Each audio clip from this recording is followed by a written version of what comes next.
Students, आज हम जो है मूलों के बारे में पढ़ेंगे। किसी भी बहुपद जो समीकरण दे रखा है उसका मूल कैसे ज्ञात करते हैं, उसकी विधियां हैं।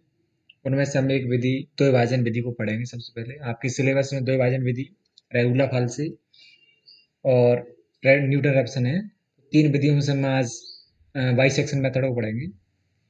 द्वैभाजन विधि, बहुपद। देखो, सबसे पहले आप जान लेते हैं समीकरण मतलब है क्या। समीकरण क्या है उसे जानते हैं। समीकरण को जानने से पहले हम बहुपद जान लेते हैं।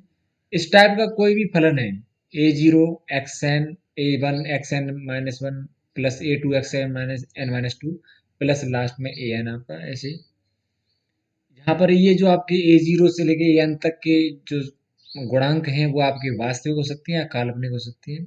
लेकिन एन जो है, एक तो आपका ये ए जीरो जो है आपका वो जीरो के बराबर नहीं होना चाहिए, और एन जो है वो आपका धन पूर्णांक होना चाहिए, ऋणात्मक नहीं होना चाहिए। एन आपका जो है धन पूर्णांक है। तो इसे हम जो है बहुपद कहते हैं, इसको, इस फलन को। यदि आप x बराबर अल्फा रखते हैं और उससे आपका एफ अल्फा का जो मान है जो जीरो आ जाए, तो अल्फा को हम बहुपद का शून्य कहते हैं। और समीकरण क्या होगा? देखो, किसी भी फलन को शून्य के बराबर लिखने पर इसे समीकरण कहते हैं। मतलब आपने कोई भी फलन लिखा, चाहे वो ये बहुपद हो, तो अगर आपने किसी भी फलन को जीरो के बराबर रख दिया तो वो समीकरण है। और यदि वो फलन n घात का बहुपद है, तब इस समीकरण को जो हम n घात की समीकरण कहते हैं। ठीक है। बीजीय और अबीजीय समीकरण किसे कहेंगे? तो देखो, फलन जो है आपका, आपने इसे फलन को जीरो के बराबर रखा तो आपका समीकरण होता है। लेकिन अगर आपका जो फलन है वो विशुद्ध बहुपद है, मतलब जैसे आपने बहुपद को पढ़ा पहले, अगर वो फलन जो आपका बहुपद है, तब आप ऐसे समीकरण को बीजीय समीकरण कहेंगे। यानी आपने बहुपद को अगर जीरो के बराबर रखा है तो वो आपका बीजीय समीकरण है। लेकिन यदि फलन में बहुपद के अलावा आपके जैसे अन्य फलन भी आ गए, लवगुणक आ गया, चरघातांक ई की पावर पे आ गए, या ट्रिग्नोमेट्रिक फंक्शन आ गए, साइन कॉस या टेन, तो फिर वो जो आपका समीकरण वो अबीजीय समीकरण कहलाएगा। इनका भी हम अध्ययन करेंगे। जैसे आपका x प्लस साइन एक्स बराबर जीरो, यहाँ पर x आपका बीजीय है, जबकि आपका ये साइन जो है आपका अबीजीय, मतलब इसकी वजह से आपका अबीजीय समीकरण हो गया ये। ठीक है। एक बहुत इंपॉर्टेंट देकार्ते का चिन्ह नियम, मतलब आप जैसे इस समीकरण के मूल कितने हैं, धनात्मक कितने हैं, माइनस के कितने हैं, वो ऋणात्मक मूल जो है कितने हैं, वो ऐसे पता कर सकते हैं कि आपने इस फलन में F x, function of x में, अगर वो काउंट करें आप, धन से चिन्ह, धन से ऋण और ऋण से धन, मतलब कितने चिन्ह परिवर्तन हो रहे हैं, तो वो जो है आपके धनमूलों की संख्या उससे ज्यादा नहीं होगी। ऐसे ही ऋण मूल संख्या, अगर आप फंक्शन ऑफ माइनस एक्स रख देते हैं, उसमें जो धन चिन्ह से ऋण और ऋण से धन चिन्ह की परिवर्तनीय संख्या है, उससे अधिक नहीं होगी ऋण मूल संख्या। अब इन दोनों को काउंट करके हम टोटल कर लेंगे तो वो जो है आपकी टोटल मूलों की संख्या आ जाएगी।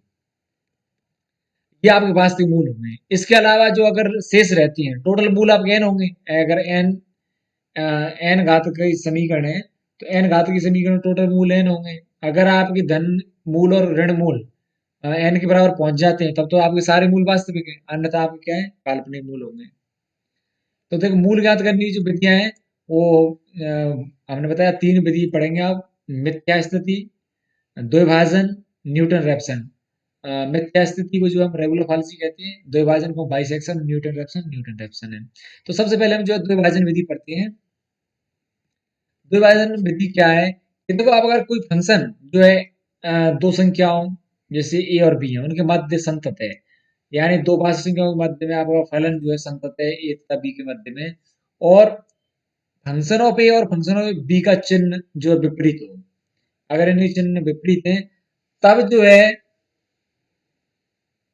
ए और बी के मध्य में कम से कम एक मूल फंक्शन का विद्यमान होगा। इस फलन का जो है ए और बी के मध्य में कम से कम एक मूल विद्यमान होगा। इस सिद्धांत को हम इसमें उपयोग करते हैं। तो देखो, हम पहले मान लेते हैं कि फंक्शन ऑफ ए जो है आपका, फंक्शन ऑफ ए ऋण चिन्ह का है, फंक्शन ऑफ बी आपका धन चिन्ह का है। तो जो आपका प्रारंभिक सन्निकटन आएगा, देखो फंक्शन ऑफ ए और फंक्शन ऑफ बी दोनों में से कोई जीरो नहीं है, तो हम क्या करते हैं कि इनका जो औसत है ए और बी का, ए प्लस बी बटा दो, इसको हम पहला सन्निकटन मान लेते हैं। प्रारंभिक सन्निकटन x0 मान लेते हैं या x1 मान लेते हैं। अगर इस पे मान 0 हो गया फलन का तो ये मूल है, नहीं तो अगर फिर क्या होगा, फंक्शन ऑफ x0 पर अगर मान 0 नहीं है तो या तो ऋणात्मक होगा फंक्शन ऑफ x0 का मान, या धनात्मक होगा। अगर ऋणात्मक है तो देखो फंक्शन एक्स जीरो को मान ऋणात्मक है ए प्लस बी बटे दो पर, और बी पर कैसा है, धनात्मक है, तो इस ए प्लस बी बटे दो और बी इस वाले अंतराल में मूल विद्यमान होगा। अगर आपका फंक्शन ऑफ एक्स जीरो धनात्मक है, ये अगर धनात्मक है तब आपका मूल जो है इसमें होगा, क्योंकि ए पर मान कैसा है, ऋणात्मक, और ए प्लस बी बटे दो पर कैसा आया है, धनात्मक, तो इस वाले अंतराल में मूल विद्यमान होगा। इस प्रकार अंतराल को आपने क्या किया, दो भागों में विभाजित किया। अब ऐसी अगर अब यहाँ से आगे अंतराल को फिर विभाजित करते हैं दो बिंदुओं, दो मतलब अंतरालों में, और फिर उससे सन्निकटन प्राप्त हो जाएगा आपका। और इस प्रक्रिया को हम जो है मतलब बार बार रिपीट करते रहते हैं, तो ये दो विभाजन विधि है। अब देखो ये दो प्रश्न आते हैं कि अभिसरण कैसा है, कितने घात का है। तो जैसे ये यहाँ ये बी माइनस जो आपका है, यहाँ जो घात आएगी, यहाँ ये घात आती है वो तो कहलाएगी आपकी अभिसरण की, मतलब कैसा है, रेखीय है, दो घात का है, कैसा है, ठीक है ना, वो अभिसरण की कोटि है। ये यहाँ जो, तो यहाँ बी माइनस पे एक घात है, तो अभिसरण जो है यहाँ तो रेखीय है, एक कोटि का है, दो विभाजन विधि में। और यहाँ जो गुणा में होगा वो आपकी दर है, तो ध्यान रखें एक तो कोटि है और एक दर है। तो अभिसरण की जो कोटि है वो तो यहाँ लगेगी ऊपर घात, और यहाँ जो है वो संख्या वो आपकी कहलाएगी दर, ठीक है। अब दो विभाजन एक सवाल है ये, दो विभाजन विधि से x बराबर 2 और x बराबर 4 के मध्य में आपको x या 3 माइनस 9x प्लस 1 इसका मूल ज्ञात करना है, ठीक है ना। तो देख क्या करना होगा आपको, तो फंक्शन ऑफ x, x ये आपने ये रखा है। अब ये जो बहुपद फलन है, ठीक है ना, कोई भी फलन अगर आपको बहुपद है तो वो संतत होता है, हर बिंदु पर संतत होता है। तो ये 2 से लेकर 4 तक भी संतत होगा, और आप 2 से 4 के मध्य में संतत है। फंक्शन का 2 पर मान -9 है, फंक्शन का 4 पर जो मान है 29 है। अब दोनों के चिन्ह विपरीत है तो हम ये लिख लेंगे, फंक्शन ऑफ 2 और फंक्शन ऑफ f4 दोनों का गुणा करेंगे तो नेगेटिव है। तो अगर दो दो संख्याओं पर फलन का मान नेगेटिव है और तो उनका गुणनफल जो है वो नेगेटिव आएगा, इस स्थिति में इन दोनों के बीच में फलन का जो एक मूल होगा, तो 2 और 4 के मध्य में मूल स्थित है, तो हम पहला जो सन्निकटन है 2 और 4 के मध्य में उसे मान लेते हैं, उसका एवरेज लेके। तो 2 और 4 का एवरेज लिया, औसत लिया, वो 3 आया, फिर हम 3 पे मान निकालेंगे। अब आप देखो फंक्शन का 3 पर जो मान है वो 1 है।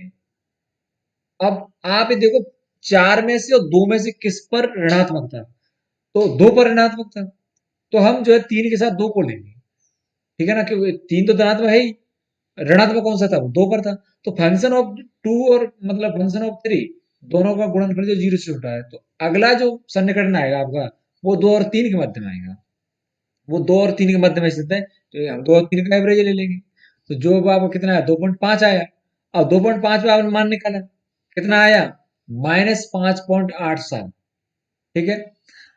अब ये नेगेटिव है, और 3 कैसा है, 3 पर मान धनात्मक है, तो धनात्मक और ऋणात्मक तो 2.5 और 3 के मध्य में स्थित होगा।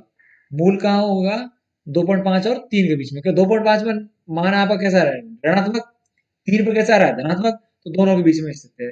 तो अगला जो सन्निकटन आएगा तीसरा, वो 2.5 और 3 के एवरेज से आएगा। तो आपने 2.5 और 3 का एवरेज लिया, जो आपका 2.75 आया, फिर इस पर मान निकाला, वो माइनस आया, तो वापस आपको 2.75 और 3 पर जो मान है, इन दोनों का चिन्ह कैसा है, विपरीत है, तो इन दोनों का विपरीत है, तो इनके बीच में मध्य स्थित होगा मूल 2.75 और 3 के मध्य। तो हम चौथा सन्निकटन लेते हैं, 2.75 और 3 का एवरेज लिया, 2.88 आ गया, इस पर मान निकाला तो वापस निगेटिव है, -1.03। अब ये देखो 2.88 पे कैसा है, निगेटिव है, और 3 पर कैसा है, पॉजिटिव है, तो दोनों का गुणनफल जो है कैसा रहेगा, निगेटिव रहेगा। मतलब मूल जो है वो 2.88 और 3 के मध्य में स्थित है। इनका फिर वापस से हमने एवरेज लिया, औसत लेंगे, तो जो आपका कितना आएगा, 2.94 आएगा।